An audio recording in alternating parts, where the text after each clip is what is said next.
Hey everybody, welcome to another Whiteboard Wednesday. Today we're going to cover the topic of refunds, reimbursements, things like that. I'm going to draw something pretty familiar to you up on the board here.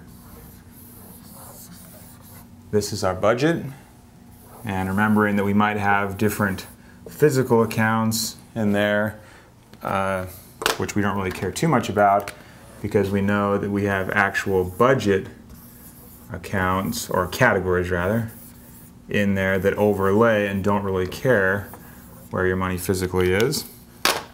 And then we learned about the budget threshold, how when things are off budget they cross this threshold to get on budget.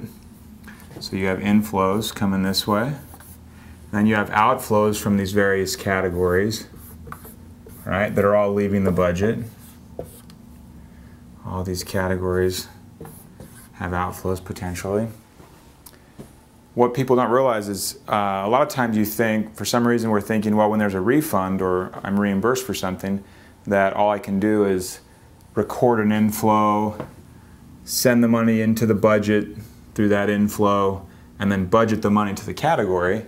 But there's a much quicker way, and I think kind of a more intuitive way of doing it, and that is to simply record the inflow into that category. So if you're constantly buying office supplies for your work and then just getting reimbursed for them, or meals or whatever, your travel, you know, and you're putting it all on your own card and then getting reimbursed, you'd want to have that cash flow there, so it's important you have it in the budget. But if you've got this meal category here and you spend money out of it for January, and then February comes around and you get the reimbursement for the meals that you spent in January, you would just record an inflow directly into the meal category. So in YNAB you would record that, you know, your category would be meal, and it'd be an inflow of the reimbursement amount. That way you cross the budget threshold, you're sending the money back into the budget, replenishing that meal category with the reimbursement. Instead of going inflow, available this month or available next month, and then budgeting it to the meal category. This is much quicker. This bypasses the inflow and just jumps right into that category balance. I do that a lot with I don't know, different things. Like if we get a windfall, sometimes I'll just record it right to a category. I won't even worry about sending it through the budget because it's kind of a like extra or something that I don't really want to have skew my income. And a lot of times, because I use income as a number on which I tithe, so if I just record it right to this other category, like a reimbursement for something we took care of, or you know, if we had to loan the business money for a month or something and the business paid us back, that type of situation. Now, on the budget side,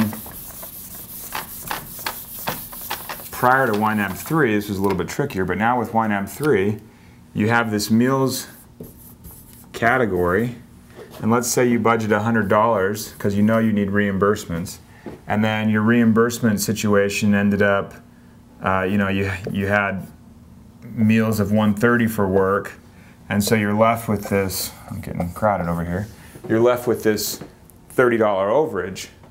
You know, and then this is January's situation, right?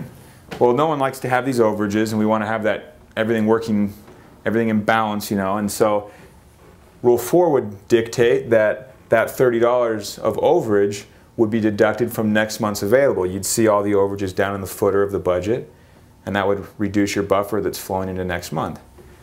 So this is where you turn Rule 4 off for this category. So if this category is reimbursed meals, and it's a constant thing that you deal with, you turn Rule 4 off, which is that little arrow button. You click on it, it points to the right now, and all of a sudden that $30 for February, let's do another one. For February you had your beginning balance of $30, and then let's say you budget another $100 because that's your norm. But then you actually have inflows of $130, right? So you'd have inflows of $130, and then perhaps you actually did have meal spending of around $90, right? So that's meal spending there. This math's getting kind of fun. you'd actually have a $10 surplus, right? Because you had the $30 that would carry through. And that's the beauty of turning off Rule 4 for reimbursement situations on your budget side, is you don't have to worry about that $30 messing up your buffer, that any overage messing up your buffer. You just let it flow through to the next month, because you know in February, your work sends you reimbursements a month later, you know that in February that money's going to come back, this 130 inflow right here, comes back and balances that $30 overage, you know, automatically. And then you've got it all covered. It just flows. So it's a, Rule 4 kind of makes you operate with a line in the sand at the end of each month saying, okay, here's what happened. What do I do to address it? I need to deduct from my buffer that's going to flow into the next month. But in this instance, when you turn Rule 4 off, now it's just kind of one fluid, long envelope. And money can go in and out constantly and doesn't care at all about what month it is. Okay, and that's the beauty of it. It's just kind of in, out, and you're always keeping it in balance. Always things happening, spending, you know, getting reimbursed, spending, getting reimbursed, spending a lot, having to wait for a little while, turn off Rule 4, then the reimbursement comes back. So that's the reimbursements. Two things. One is if your category is constantly needing reimbursements and it goes across to new months, a lot of times where that reimbursement's delayed, just turn Rule 4 off, let it flow, one big envelope. We don't care about months anymore.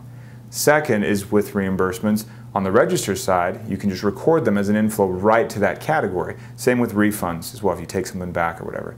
So it doesn't look like you have income that you really don't have. It was just a reimbursement. Anyway, I hope that helped, and if you guys have any ideas for future Whiteboard Wednesdays, just leave a comment below. Also, make sure to share this with your friends. I appreciate everyone talking about YNAB a lot. It certainly helps our efforts. Thanks.